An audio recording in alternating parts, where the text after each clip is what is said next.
ನಮಸ್ಕಾರ ವೀಕ್ಷಕರೇ. ಮಲೆನಾಡಿನ ಸಹ್ಯಾದ್ರಿ ಬೆಟ್ಟದಲ್ಲಿ ಶ್ರೇಣಿಯ ತಪ್ಪಲಲ್ಲಿ ಸದಾಕಾಲ ತುಂಬಿ ಪ್ರಶಾಂತವಾಗಿ ಹರಿಯುತ್ತಿರುವ ಮಲಪ್ರಭಾ ನದಿಯ ದಂಡೆಯ ಮೇಲೆ ಪ್ರಕೃತಿಯ ಮಡಿಲಲ್ಲಿ ಕಂಗೊಳಿಸುವ ಫಲವತ್ತಾದ ವೀರ ಭೂಮಿಯಲ್ಲಿ ನೆಲೆ ನಿಂತ ಕಿತ್ತೂರು ಸಂಸ್ಥಾನಕ್ಕೆ ಸೇರಿದ ಒಂದು ಸಣ್ಣ ಹಳ್ಳಿ ಸಂಗೊಳ್ಳಿ.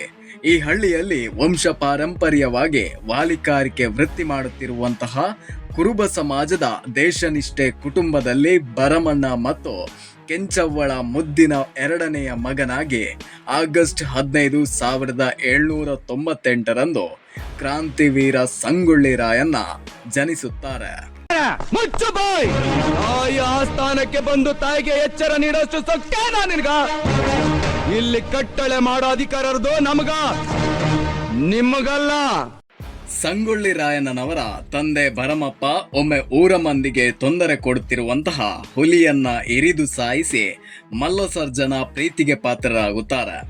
ಇವರ ಸಂಗೊಳ್ಳಿ ಗರಡಿ ಮನೆ ಸುತ್ತಮುತ್ತಲಿನ ಹಳ್ಳಿಯಲ್ಲಿ ತುಂಬಾ ಹೆಸರುವಾಸಿಯಾಗಿತ್ತು. ಇಲ್ಲಿಗೆ ನೆರೆಹೊರೆಯ ಹಳ್ಳಿಗಳ ಯುವಕರು ಬಂದು ಕತ್ತಿ ವರಸೆ, ಗುರಿ ಹೊಡೆತ, ಕವಣೆ ಎಸೆತ ಮತ್ತು ದೊಣ್ಣೆ ವರಸೆಗಳನ್ನ ಕಲಿಯುತ್ತಾ ಇದ್ರು. ಇದರಿಂದ ಸಂಗೊಳ್ಳಿ ರಾಯಣ್ಣನವರು ಕೂಡ ಇಲ್ಲಿ ಹೊತ್ತು ಕಳೆದು ಎಲ್ಲ ವಿದ್ಯೆಗಳನ್ನ ಕಲಿತಿದ್ರು. ಇಡೀ ಊರಿನಲ್ಲಿ ಸಂಗೊಳ್ಳಿ ರಾಯಣ್ಣ ಓಡೋದರಲ್ಲಿ ಎತ್ತಿದ ಕೈ. ನಮಗೆ ತಿಳಿದಿರುವಂತೆ ಕಿತ್ತೂರು ಎಂದರೆ ನೆನಪಾಗೋದು ರಾಣಿ ಚೆನ್ನಮ್ಮ, ರಾಯಣ್ಣ ಹಾಗೂ ಚೆನ್ನಮ್ಮನ ಗಂಡ ಮಲ್ಲಸರ್ಜ. ಕಿತ್ತೂರು ಸಂಸ್ಥಾನ ಸಂಪತ್ತಿನಿಂದ ಕೂಡಿ ಸಿರಿವಂತವಾಗಿತ್ತು. ಆದರೆ ಈ ಸಂಸ್ಥಾನದ ಮೇಲೆ ಬ್ರಿಟಿಷರು ದಾಳಿ ಮಾಡಲು ಶುರು ಮಾಡ್ತಾರೆ. ಇದೇ ಸಮಯದಲ್ಲಿ ಮಲ್ಲಸರ್ಜ ಮರಣವನ್ನ ಹೊಂತಾನೆ. ಇವರಿಗೆ ಮಕ್ಕಳಿಲ್ಲದ ಕಾರಣ ಚೆನ್ನಮ್ಮಾಳೆ ಕಿತ್ತೂರನ್ನ ಮುನ್ನಡೆಸುವ ಹೊಣೆಯನ್ನ ಹೊರುತ್ತಾಳೆ. ನಂತರ ಬ್ರಿಟಿಷರು ಕಿತ್ತೂರನ್ನ ಕಿತ್ತುಕೊಳ್ಳಲು ಉಪಾಯವನ್ನ ಮಾಡ್ತಾರೆ. ಯಾಕೆಂದ್ರೆ ಮಲ್ಲಸರ್ಜನ ಸಾವಿನ ನಂತರ ರಾಣಿ ಚೆನ್ನಮ್ಮಾಳನ್ನ ಸೋಲಿಸೋದು ತುಂಬಾ ಸುಲಭದ ಸಮಯ ಎಂದುಕೊಳ್ತಾರೆ. ಆದ್ರೆ ಈ ವಿಷಯವನ್ನ ತಿಳಿದ ರಾಯಣ್ಣನು ಕಿತ್ತೂರಿನತ್ತ ಪ್ರಯಾಣ ಬೆಳೆಸಲು ಶುರು ಮಾಡ್ತಾನೆ. ಇವನಿಗೆ ಮೊದಲಿನಿಂದಲೂ ಕತ್ತಿ ವರಸೆ, ಗುರಿ ಹೊಡೆತ ಇತ್ಯಾದಿಗಳಲ್ಲಿ ಪರಿಣತಿಯನ್ನ ಹೊಂದಿದ್ದ. ಇದರಿಂದಾಗಿ ರಾಣಿ ಚೆನ್ನಮ್ಮಾಳ ವಿಶ್ವಾಸವನ್ನ ಮತ್ತು ಮೆಚ್ಚುಗೆಯನ್ನ ಗಳಿಸುತ್ತಾನೆ. ಇದಲ್ಲದೆ ರಾಣಿಯ ಕಾವಲು ಪಡೆಯ ನೇತೃತ್ವವನ್ನ ಹೊರುತ್ತಾನೆ. ಆದ್ರೆ ಈ ಬ್ರಿಟಿಷರು ಬಡಬಗ್ಗರ ಭೂಮಿಯನ್ನ ಕಿತ್ತುಕೊಂಡಿದ್ದಲ್ಲದೆ ವೀರಣ್ಣನ ಜಮೀನನ್ನ ಕೂಡ ಕಿತ್ತುಕೊಂಡಿದ್ದರು. ಇದರಿಂದ ರಾಯಣ್ಣ ಸಿಡಿದೆದ್ದ. ಸುಮ್ಮನೆ ಕೈಕಟ್ಟಿ ಕುಳಿತುಕೊಳ್ಳದಂತಹ ರಾಯಣ್ಣ ತನ್ನದೇ ಆದ ಬಲಿಷ್ಠ ತಂಡವನ್ನ ಕಟ್ಟಿಕೊಳ್ತಾನೆ. ನಂತರ ಇವನು ಆಂಗ್ಲರ ವಿರುದ್ಧ ತಿರುಗಿ ನಿಂತು ಆಂಗ್ಲರ ಜೊತೆ ಕೈ ಹೊಂದಿಸಿದ್ದ ಭೂಮಾಲೀಕರ ವಿರುದ್ಧ ನಿಂತುಕೊಳ್ಳುತ್ತಾನೆ. ನಂತರ ಗೆರಿಲ್ಲಾ ತಂತ್ರವನ್ನ ಉಪಯೋಗಿಸಿ ಭೂಮಾಲೀಕರ ಜಮೀನುಗಳ ಕಾಗದ ಪತ್ರವನ್ನ ವಶಪಡಿಸಿಕೊಂಡು ಸುಟ್ಟು ಹಾಕ್ತಾನೆ.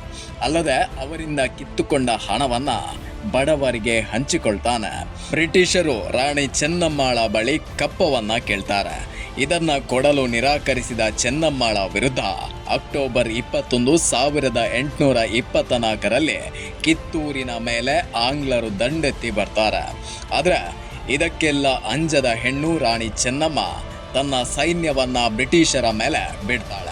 ಈ ಕಾಳಗದಲ್ಲಿ ವೀರರಾದ ರಾಯಣ್ಣ, ಚನ್ನಬಸಪ್ಪ, ಬಾಳಪ್ಪ ಕೂಡ ಮುಂದಾಳತ್ವವನ್ನ ವಹಿಸಿ ಬಾಳಪ್ಪ ಬ್ರಿಟಿಷ್ ಕಲೆಕ್ಟರ್ ಥ್ಯಾಕ್ರೆಯ ರುಂಡವನ್ನ ಉರುಳಿಸ್ತಾನೆ. ಆ ರುಂಡವನ್ನ ಹಿಡಿದುಕೊಂಡು ಸಂಭ್ರಮಿಸಲು ಶುರು ಮಾಡ್ತಾರೆ. ಇದರಿಂದ ಆಂಗ್ಲ ಪಡೆ ಹಿಮ್ಮೆಟ್ಟಿತ್ತು. ಈ ಕಾಳಗದಲ್ಲಿ ರಾಯಣ್ಣ ತನ್ನ ಪರಾಕ್ರಮವನ್ನ ಮೆರೆಯುತ್ತಾನೆ. ಈ ಸಮಯದಲ್ಲಿ ರಾಣಿ ಚೆನ್ನಮ್ಮಳನ್ನು ಹಿಡಿತದಲ್ಲಿಟ್ಟುಕೊಳ್ಳಲು ಬ್ರಿಟಿಷರು ಇನ್ನೊಮ್ಮೆ ದಾಳಿಯನ್ನ ಮಾಡಿ ಗೆಲ್ತಾರೆ. ಚೆನ್ನಮ್ಮ, ರಾಯಣ್ಣ, ಚೆನ್ನಬಸಪ್ಪ ಸೆರೆಮನೆ ವಾಸವನ್ನ ಅನುಭವಿಸುತ್ತಾರೆ. ಆದ್ರೆ ರಾಯಣ್ಣ ಮತ್ತು ಚೆನ್ನಬಸಪ್ಪ ಬಿಡುಗಡೆಗೊಳ್ತಾರೆ. ಆದ್ರೆ ರಾಣಿ ಚೆನ್ನಮ್ಮ ಸೆರೆಮನೆಯಲ್ಲಿಯೇ ಕೊನೆಯುಸಿರೆಳೆಯುತ್ತಾಳೆ.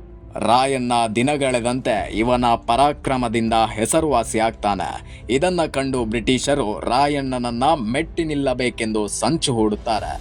ಇದಕ್ಕಾಗಿ ರಾಯಣ್ಣನ ಸಂಬಂಧಿ ಲಕ್ಷ್ಮಣನನ್ನ ಬಳಸಿಕೊಳ್ತಾರೆ. ಒಂದು ದಿವಸ ರಾಯಣ್ಣ ಸ್ನಾನ ಮಾಡುವಾಗ ರಾಯಣ್ಣನ ಖಡ್ಗ ಲಕ್ಷ್ಮಣನ ಬಳಿ ಇತ್ತು. ಇದೇ ಸಮಯದಲ್ಲಿ ಆಂಗ್ಲರು ರಾಯಣ್ಣನ ಮೇಲೆ ದಾಳಿಯನ್ನ ಮಾಡ್ತಾರೆ. ಆಗ ತನ್ನ ಖಡ್ಗವನ್ನ ಲಕ್ಷ್ಮಣನ ಬಳಿ ಕೇಳಿದಾಗ ಅವನು ಕೊಡಲು ನಿರಾಕರಿಸುತ್ತಾನೆ.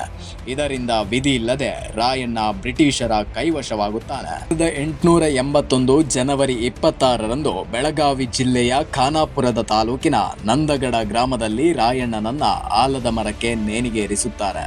ಆಗ ಕೊನೆಯ ಆಸೆ ಏನು ರಾಯಣ್ಣ ಎಂದು ಕೇಳಿದಾಗ ಸಾವಿನಲ್ಲೂ ತನ್ನ ಧೈರ್ಯ ದೇಶಪ್ರೇಮವನ್ನ ಬಿಡದೆ ಮುಂದೊಂದು ಜನ್ಮದಲ್ಲಿ ಭಾರತದಲ್ಲಿಯೇ ಹುಟ್ಟಬೇಕು, ಪರದೇಶಿ ಬ್ರಿಟಿಷರನ್ನ ಭಾರತದಿಂದ ಓಡಿಸಬೇಕು ಎಂದು ಪರದೇಶಿಗಳ ಮುಂದೆ ಸಿಂಹದಂತೆ ಗರ್ಜಿಸುತ್ತಾರೆ.